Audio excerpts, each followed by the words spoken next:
ਵਾਹਿਗੁਰੂ ਜੀ ਕਾ ਖਾਲਸਾ ਵਾਹਿਗੁਰੂ ਜੀ ਕੀ ਫਤਿਹ। ਪੁਸਤਕ ਭਾਈ ਹਰਜਿੰਦਰ ਸਿੰਘ ਜਿੰਦਾ, ਭਾਈ ਸੁਖਦੇਵ ਸਿੰਘ ਸੁੱਖਾ ਦੀਆਂ ਜੇਲ੍ਹ ਚਿੱਠੀਆਂ। ਸਿੰਘਾਂ ਨੇ ਵੈਦਿਆ ਕਿਵੇਂ ਸੋਧਿਆ। ਕਾਂਡ ਪਹਿਲਾ। ਜਦੋਂ ਅਸੀਂ ਦਿੱਲੀ ਰਹਿੰਦੇ ਸੀ ਉਦੋਂ ਹੀ ਅਸੀਂ ਬੰਬਈ ਵਿੱਚ ਇੱਕ ਘਰ ਕਿਰਾਏ ਤੇ ਲੈ ਲਿਆ ਹੋਇਆ ਸੀ। ਵੀਰ ਬਲਜਿੰਦਰ ਸਿੰਘ, ਦਲਜੀਤ ਸਿੰਘ ਸੰਧੂ ਅਤੇ ਮੈਂ ਚੰਡੀਗੜ੍ਹ ਤੋਂ ਪੂਨੇ ਆ ਗਏ। ਪੂਨੇ ਤੋਂ ਮੈਂ ਅਤੇ ਬਲਜਿੰਦਰ ਸਿੰਘ ਬੰਬੇ ਚਲੇ ਗਏ। ਦਲਜੀਤ ਸਿੰਘ ਅਤੇ ਸੰਧੂ ਵੀਰ ਪੂਨੇ ਰਹਿ ਗਏ। ਇਹਨਾਂ ਨੇ ਇੱਥੇ ਘਰ ਕਿਰਾਏ ਤੇ ਲੈ ਲਿਆ ਅਤੇ ਜਨਰਲ ਅਰੁਣ ਸ੍ਰੀਧਰ ਵੈਦਿਆ ਦਾ ਘਰ ਵੇਖਿਆ। ਇਸ ਤੋਂ ਬਾਅਦ ਇਹ ਵੀਰ ਵੀ ਸਾਡੇ ਕੋਲ ਬੰਬੇ ਆ ਗਿਆ। ਇਸੇ ਸਮੇਂ ਦੌਰਾਨ ਅਸੀਂ ਮਾਰਚ 1986 ਵਿੱਚ ਬੰਬੇ ਤੋਂ ਲੁਧਿਆਣਾ ਆ ਗਏ। ਹੁਣ ਅਸੀਂ ਅਹਿਮਦਾਬਾਦ ਜੇਲ੍ਹ ਤੋਂ ਵੀਰ ਹਰਜਿੰਦਰ ਸਿੰਘ ਨੂੰ ਛਡਾਉਣ ਵਾਸਤੇ ਸੋਚਣਾ ਸ਼ੁਰੂ ਕਰ ਦਿੱਤਾ। ਕਾਰ ਅਤੇ ਹਥਿਆਰਾਂ ਦਾ ਪ੍ਰਬੰਧ ਕਰ ਲਿਆ। ਅਸੀਂ ਅਜੇ ਬੰਬੇ ਹੀ ਸੀ ਤਾਂ ਹਰਜਿੰਦਰ ਸਿੰਘ ਬਾਰੇ 4 ਅਪ੍ਰੈਲ 1986 ਨੂੰ ਅਖਬਾਰਾਂ ਵਿੱਚ ਖਬਰ ਪੜ੍ਹੀ ਤਾਂ ਸਾਡੀਆਂ ਖੁਸ਼ੀਆਂ ਦੀ ਕੋਈ ਹੱਦ ਨਾ ਰਹੀ। ਹਰਜਿੰਦਰ ਸਿੰਘ ਕਿਵੇਂ ਫਰਾਰ ਹੋਇਆ ਇਹ ਵੀਰ ਖੁਦ ਆਪ ਹੀ ਲਿਖੇਗਾ। ਕੁਝ ਦਿਨਾਂ ਬਾਅਦ ਵੀਰ ਸੰਧੂ ਅਤੇ ਦਲਜੀਤ ਸਿੰਘ ਬੰਬੇ ਤੋਂ ਪੰਜਾਬ ਆ ਗਏ। ਥੋੜੇ ਦਿਨਾਂ ਬਾਅਦ ਹੀ ਵੀਰ ਸੁਖਵਿੰਦਰ ਸਿੰਘ, ਕੇਸੀ ਸ਼ਰਮ, ਦਲਜੀਤ ਸਿੰਘ ਬਿੱਟੂ ਅਤੇ ਵੀਰ ਸੰਧੂ ਪੰਜਾਬ ਤੋਂ 2 ਰਿਵਾਲਵਰ ਅਤੇ ਕਾਰ ਲੈ ਕੇ ਬੰਬੇ ਆ ਰਹੇ ਸੀ ਤਾਂ ਰਸਤੇ ਵਿੱਚ ਰਾਜਸਥਾਨ ਪੁਲਿਸ ਨੇ ਘੇਰ ਲਿਆ। ਪੁਲਿਸ ਵਾਲੇ ਤਕਰੀਬਨ 100 ਅਤੇ ਇਹ 3 ਵੀਰ ਹੀ ਸਨ। ਇੱਥੇ ਇਹਨਾਂ ਨੇ ਇੱਕ DSP ਅਤੇ 3 ਸਿਪਾਹੀ ਸੋਧ ਦਿੱਤੇ। ਰਾਤ ਦਾ ਵਕਤ ਸੀ ਤੇ ਅੱਗੇ ਜਾ ਕੇ ਕਾਰ ਦਾ ਐਕਸੀਡੈਂਟ ਹੋ ਗਿਆ। ਕਾਰ ਬਾਜੀਆਂ ਖਾਂਦੀ ਇੱਕ ਡੂੰਘੇ ਹੋਏ ਟੋਏ ਦੇ ਵਿੱਚ ਡਿੱਗ ਪਈ। ਸਾਰਿਆਂ ਦੇ ਸੱਟਾਂ ਲੱਗ ਗਈਆਂ। ਤੁਰਿਆ ਵੀ ਨਹੀਂ ਸੀ ਜਾਂਦਾ। ਹਥਿਆਰ ਵੀ ਉੱਥੇ ਹੀ ਡਿੱਗ ਪਏ। ਬਹੁਤ ਲੱਭਣ ਦੀ ਕੋਸ਼ਿਸ਼ ਕੀਤੀ ਪਰ ਹਨੇਰੇ ਕਾਰਨ ਨਾ ਲੱਭੇ। ਸੁਖਵਿੰਦਰ ਸਿੰਘ ਤੋਂ ਤੁਰਿਆ ਨਹੀਂ ਸੀ ਜਾਂਦਾ ਤਾਂ ਵੀਰ ਕਹਿੰਦਾ ਕਿ ਤੁਸੀਂ ਹਥਿਆਰ ਲੱਭੋ ਅਤੇ ਮੈਨੂੰ ਮਾਰ ਕੇ ਆਪ ਨਿਕਲ ਜਾਓ। ਅਗਰ ਹਥਿਆਰ ਨਹੀਂ ਮਿਲਦੇ ਤਾਂ ਕਿਸੇ ਹੋਰ ਤਰੀਕੇ ਦੇ ਨਾਲ ਮਾਰ ਦਿਓ। ਮੈਂ ਜਿਉਂਦੇ ਜੀ ਦੁਸ਼ਮਣ ਦੇ ਹੱਥ ਨਹੀਂ ਆਉਣਾ ਚਾਹੁੰਦਾ। ਤਾਂ ਵੀਰਾਂ ਨੇ ਕਿਹਾ ਅਗਰ ਆਪਾਂ ਮਰਾਂਗੇ ਤਾਂ ਇਕੱਠੇ ਹੀ ਮਰਾਂਗੇ, ਨਾ ਹੀ ਅਸੀਂ ਤੈਨੂੰ ਮਾਰ ਸਕਦੇ ਹਾਂ ਅਤੇ ਨਾ ਹੀ ਅਸੀਂ ਤੈਨੂੰ ਇੱਥੇ ਛੱਡ ਕੇ ਜਾਵਾਂਗੇ। ਇਹਨਾਂ ਵੀਰਾਂ ਨੇ ਸੁਖਵਿੰਦਰ ਸਿੰਘ ਨੂੰ ਚੁੱਕ ਲਿਆ ਅਤੇ ਸੜਕ ਤੋਂ ਦੂਰ ਖੇਤਾਂ ਵਿੱਚ ਲੈ ਗਏ। ਇਸ ਤੋਂ ਬਾਅਦ ਇਹ ਸਾਰੇ ਵੀਰ ਇੱਕ ਸੜਕ ਤੇ ਆ ਗਏ ਅਤੇ ਇੱਕ ਟਰੱਕ ਰੁਕਵਾਇਆ। ਟਰੱਕ ਡਰਾਈਵਰ ਸਿੱਖ ਸੀ। ਇਹ ਸਾਰੇ ਟਰੱਕ ਉੱਤੇ ਚੜ੍ਹ ਗਏ ਅਤੇ ਥੋੜਾ ਜਿਹਾ ਟਰੱਕ ਵਾਲੇ ਨੂੰ ਦੱਸ ਦਿੱਤਾ ਕਿ ਸਾਡਾ ਪੁਲਿਸ ਵਾਲਿਆਂ ਨਾਲ ਪੰਗਾ ਪੈ ਗਿਆ ਸੀ। ਸਾਰਿਆਂ ਨੇ ਕੱਪੜੇ ਬਦਲ ਲਏ। ਸੁਖਵਿੰਦਰ ਸਿੰਘ ਨੂੰ ਉੱਪਰਲੀ ਸੀਟ ਤੇ ਲੰਮਾ ਪਾ ਦਿੱਤਾ ਅਤੇ ਟਰੱਕ ਦਾ ਮਾਲਕ ਬਣਾ ਦਿੱਤਾ। ਇੱਕ ਵੀਰ ਕੰਡਕਟਰ ਬਣ ਗਿਆ ਅਤੇ ਇੱਕ ਸਵਾਰੀ ਬਣ ਗਿਆ। ਰਸਤੇ ਵਿੱਚ ਬਹੁਤ ਜਗ੍ਹਾ ਤੇ ਪੁਲਿਸ ਨੇ ਨਾਕੇ ਲਗਾ ਰੱਖੇ ਸਨ। ਕਈ ਜਗ੍ਹਾ ਤੇ ਪੁੱਛਗਿੱਛ ਵੀ ਹੋਈ ਅਤੇ 1-2 ਵਾਰੀ ਤਾਂ ਪੁਲਿਸ ਵਾਲਿਆਂ ਨੇ ਇਹ ਵੀ ਕਹਿ ਦਿੱਤਾ ਕਿ ਕਿਤੇ ਇਹ ਉਹ ਤਾਂ ਨਹੀਂ। ਪਰ ਪਰਮਾਤਮਾ ਨੇ ਇੱਕ ਤਰ੍ਹਾਂ ਨਾਲ ਪੁਲਿਸ ਵਾਲਿਆਂ ਦੀਆਂ ਅੱਖਾਂ ਹੀ ਬੰਦ ਕਰ ਦਿੱਤੀਆਂ ਸਨ। ਜ਼ਿਆਦਾ ਪੁਲਿਸ ਵੇਖ ਕੇ ਟਰੱਕ ਵਾਲਾ ਡਰ ਗਿਆ ਅਤੇ ਅੱਗੇ ਜਾ ਕੇ ਕਹਿੰਦਾ ਮੇਰੇ ਟਰੱਕ ਤੋਂ ਉਤਰ ਜਾਓ। ਇਹ ਸਾਰੇ ਧੰਨਵਾਦ ਕਹਿ ਕੇ ਉਤਰ ਗਏ ਅਤੇ ਉਸ ਨੂੰ ਕਾਫੀ ਸਾਰੇ ਪੈਸੇ ਵੀ ਦਿੱਤੇ। ਦਲਜੀਤ ਸਿੰਘ ਤਾਂ ਫਿਰ ਇੱਕ ਬੱਸ ਤੇ ਚੜ੍ਹ ਗਿਆ ਅਤੇ ਦੂਜੇ ਦੋਵੇਂ ਵੀਰ ਟ੍ਰੇਨ ਤੇ ਚੜ੍ਹ ਗਏ। ਇਸ ਤਰ੍ਹਾਂ ਇਹ ਸਾਰੇ ਪ੍ਰਮਾਤਮਾ ਦੀ ਅਪਾਰ ਕਿਰਪਾ ਸਦਕਾ ਬੰਬੇ ਪਹੁੰਚ ਗਏ। ਸੁਖਵਿੰਦਰ ਸਿੰਘ ਨੂੰ ਬੰਬੇ ਹਸਪਤਾਲ ਵਿੱਚ ਭਰਤੀ ਕਰਵਾ ਦਿੱਤਾ। 1.5 ਮਹੀਨਾ ਬੰਬੇ ਹਸਪਤਾਲ ਵਿੱਚ ਰਿਹਾ ਅਤੇ ਫਿਰ ਪੰਜਾਬ ਲੈ ਗਏ। ਉੱਥੇ 1 ਮਹੀਨਾ ਹਸਪਤਾਲ ਵਿੱਚ ਰਿਹਾ। ਦਲਜੀਤ ਸਿੰਘ, ਵੀਰ ਸੰਧੂ ਅਤੇ ਮੈਂ ਬੰਬੇ ਹੀ ਸੀ ਤਾਂ 4 ਮਈ 1986 ਨੂੰ ਸਵੇਰੇ 10 ਵਜੇ 2 ਪੁਲਿਸ ਵਾਲਿਆਂ ਨੇ ਸਾਡੇ ਘਰ ਦਾ ਦਰਵਾਜ਼ਾ ਆ ਖੜਕਾਇਆ। ਅਸੀਂ ਦੂਜੇ ਕਮਰੇ ਵਿੱਚ ਤਿਆਰ ਬਰ ਤਿਆਰ ਹੋ ਗਏ ਅਤੇ ਸੰਧੂ ਨੂੰ ਕਿਹਾ कि दरवाज़ा खोल के गल कर। संधू ने दरवाज़ा खोल के दोहां पुलिस वालियां नूं अंदर बुला लिया। ਉਹ अंदर आके बैठ गए। उन्होंने काफ़ी पुछ-गुछ की। उन्होंने संधू नूं कहा कि आप जी नूं साडे नाल पुलिस स्टेशन जाना पवेगा। संधू ने जाण तो इनकार कर दिता। उन्हां चों एक जना घर दे बाहर खड़ा हो गया अते दूजा होर पुलिस लैन चला गया। संधू ने सानू आवाज़ मारी अते सारी गल दसी। मैं बाहर खड़े पुलिस वाले नूं कहा कि आ जाओ, अंदर आके बैठ जाओ, तुहानू चाह पिआउंदे हां। ज्यों ही वह अंदर वड़िया तां मैं दरवाज़ा बंद कर दिता। असीं हथियार कढ़ लए तां उस नूं कहा कि छेती दस, साडे ताईं पुलिस पहुंची तां किस तरह पहुंची, नहीं तां असीं तैनूं गोली मार देंगे। वह कहंदा कि मेरे छोटे छोटे बच्चे हन, मैनूं मारो ना, मैनूं कोई पता नहीं कि पुलिस इत्थे किवें पहुंची। यह राजस्थान पुलिस दा थाणेदार है। यह मैनू पुलिस स्टेशन तो नाल लैके आया है। फिर असीं उस दे हत्थ पिछे बन के बाथरूम विच बंद कर दिता। असीं 6 लाख रुपए अते हथियार लैके उथों निकल गए ते सिद्धे पुणे आ गए। संधू नूं असीं 4.5 लाख दे के पंजाब भेज दिता। मैं अते दलजीत सिंह इत्थे पुणे ही रह गए। फिर असीं जनरल वैद्या नूं सोधन वास्ते इंडो सुजुकी मोटरसाइकिल खरीद लिया। असीं कई दिन वैद्या दे घर अगे जांदे रहे, पर हर रोज़ उस दे गार्ड ही खड़े नज़र आउंदे। ओह कदी नज़र ना आया। वैद्या कोल DIB 1433 1437 मरूती कार सी। एक दिन दलजीत सिंह बंबे हस्पताल विच सुखविंदर सिंह दा पता लैण चला गया। उसे दिन ही मैं मोटरसाइकिल ते बाजार विच दी जा रहा सी तां वैद्या दी कार नज़र आई। अगे जाके उसने कार रोक दित्ती अते मैं भी मोटरसाइकिल कोल जाके खड़ा कर दिता। चंगी तरह वेखिया तां ओह ही सी अते गार्ड नाल सन। मेरे कोल हथियार कोई नहीं सी। मैं उसे वक्त ही घर हथियार लैन गया तां वापस आउंदियां नूं वो जा चुका सी। दूजे दिन दलजीत सिंह भी आ गया। फिर असीं दूजे दिन उस दे घर गए तां ओह कार लैके किते सैर सपाटे ते चला गया सी अते कई दिन आया ही नहीं। फिर असीं पंजाब जाण दी तैयारी कर लई। जदों दा हरजिंदर सिंह वीर अहमदाबाद तो फरार होया सी, मैं तां उस नूं मिलिया ही नहीं सी। मैं कहा वीर नूं जाके मिलदे हां अते फिर वापस पुणे आवांगे। असीं पंजाब चले गए। उत्थे जाके वीर नूं मिले अते फिर असीं पुणे आउण दी तैयारी कर लई। 3 अगस्त नूं मैं हरजिंदर सिंह अते एक होर पंजाब तो दुर्ग मध्य प्रदेश आ गए। फिर मैं अते हरजिंदर सिंह पुणे आ गए। 17 अगस्त 1986 नूं असीं पुणे पहुंच गए। असीं सोचिया कि हुण इस दे घर जाके पुछना चाहिदा है कि वैद्या कित्थे गया है। मैं उस दे घर चला गया अते वीर हरजिंदर सिंह घर दे बाहर तैयार बर तैयार खड़ा सी। ओह मेजर जनरल तां घर मिलिया नहीं, पर उसका एक नौकर मिलिया। मैं उस नौकर नूं वैद्या बारे पुछया। उसनूं चंगी तरह पता नहीं सी अते उसकी बोली भी चंगी तरह समझ नहीं सी आउंदी। उसने थोड़ा जिहा दसिया कि अगे एक पुल आएगा अते पुल दे परले पासे एक कलोनी है, उत्थे ओह रहिंदा है। असीं इसे तरह ही कीता। ओह कलोनी भी काफ़ी वड्डी सी अते अगे दूर दूर खेतां विच बहुत सारियां कोठियां बणीਆਂ होईयां सन। असीं मोटरसाइकिल लैके सारी कलोनी विच घुमदे रहे। आखिर काफ़ी घुमण तो बाद सानू एक घर विच मारुति कार खड़ी नज़र आई, पर ओह टेढ़ी खड़ी होण करके नंबर दा पता नहीं सी लगदा। वैद्या नज़र ना आया। दूजे दिन गए तां गार्ड नज़र आए।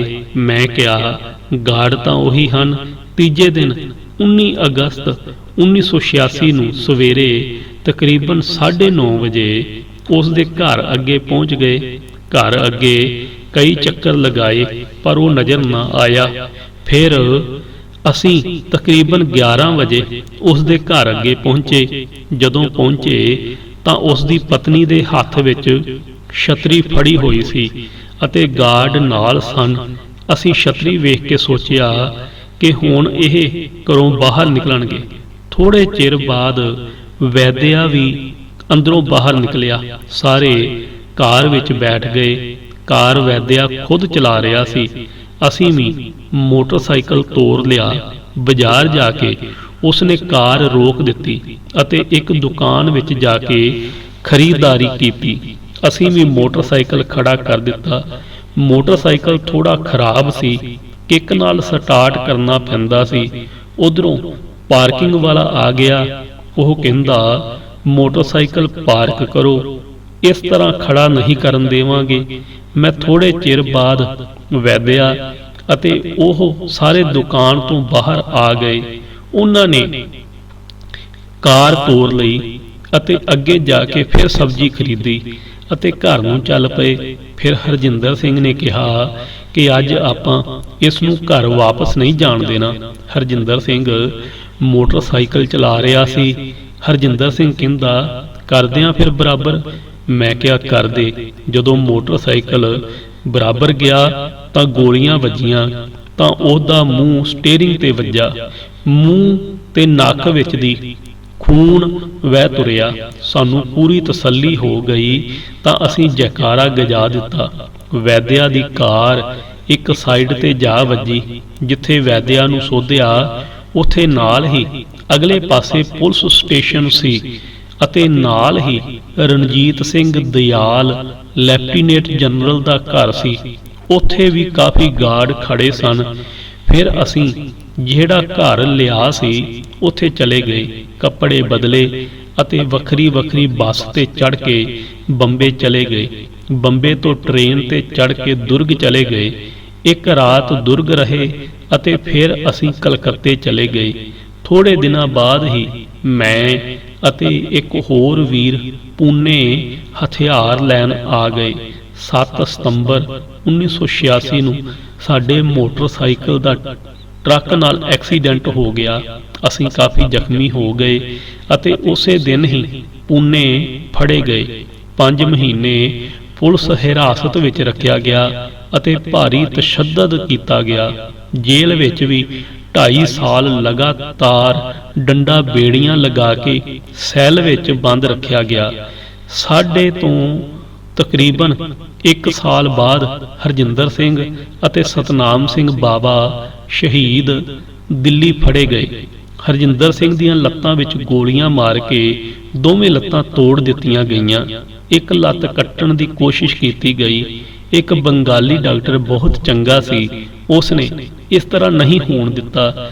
4.5 ਮਹੀਨੇ ਪੁਲਿਸ ਹਿਰਾਸਤ ਵਿੱਚ ਰੱਖਿਆ ਗਿਆ ਅਤੇ ਬਹੁਤ ਜ਼ਿਆਦਾ ਤਸ਼ੱਦਦ ਕੀਤਾ ਗਿਆ।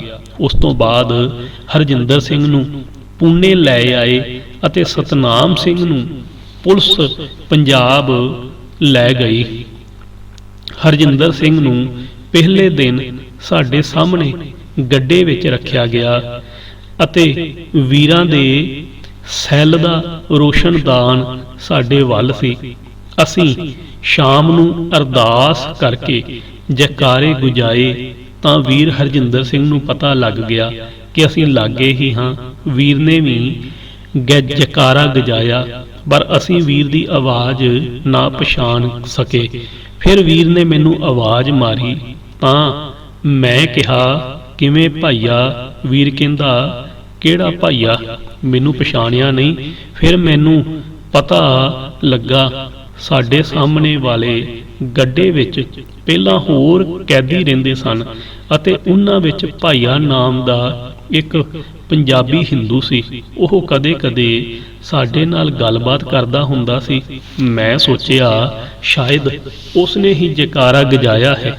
ਜਦੋਂ ਹਰਜਿੰਦਰ ਸਿੰਘ ਦਿੱਲੀ ਪੁਲਿਸ ਹਿਰਾਸਤ ਵਿੱਚ ਸੀ ਤਾਂ ਅਸੀਂ ਰੋਜ਼ ਅਕਾਲ ਪੁਰਖ ਅੱਗੇ ਅਰਦਾਸ ਕਰਦੇ ਸੀ ਕਿ ਵੀਰ ਨੂੰ ਸਾਡੇ ਕੋਲ ਪੂਨੇ ਭੇਜ ਦੇਣ। ਪ੍ਰਮਾਤਮਾ ਨੇ ਸਾਡੀ ਅਰਦਾਸ ਸੁਣ ਲਈ ਤੇ ਵੀਰ ਨੂੰ ਸਾਡੇ ਕੋਲ ਪੂਨੇ ਭੇਜ ਦਿੱਤਾ। 10 ਕੁ ਦਿਨਾਂ ਬਾਅਦ ਹੀ ਵੀਰ ਨੂੰ ਨਾਸਿਕ 'ਚ ਜੇਲ੍ਹ ਬਦਲ ਦਿੱਤਾ ਗਿਆ। 6 ਮਹੀਨੇ ਉੱਥੇ ਰੱਖਿਆ ਅਤੇ ਫਿਰ ਵਾਪਸ ਪੂਨੇ ਲੈ ਆਏ। ਸਾਨੂੰ ਇੱਕ ਵਾਰਡ ਵਿੱਚ ਲੈ ਕੇ ਗਏ ਸੀ। ਉੱਥੇ ਅਸੀਂ ਵਿਛੜੇ ਵੀਰਾਂ ਨੇ ਇੱਕ ਦੂਜੇ ਨੂੰ ਮਿਲ ਲਿਆ ਸੀ।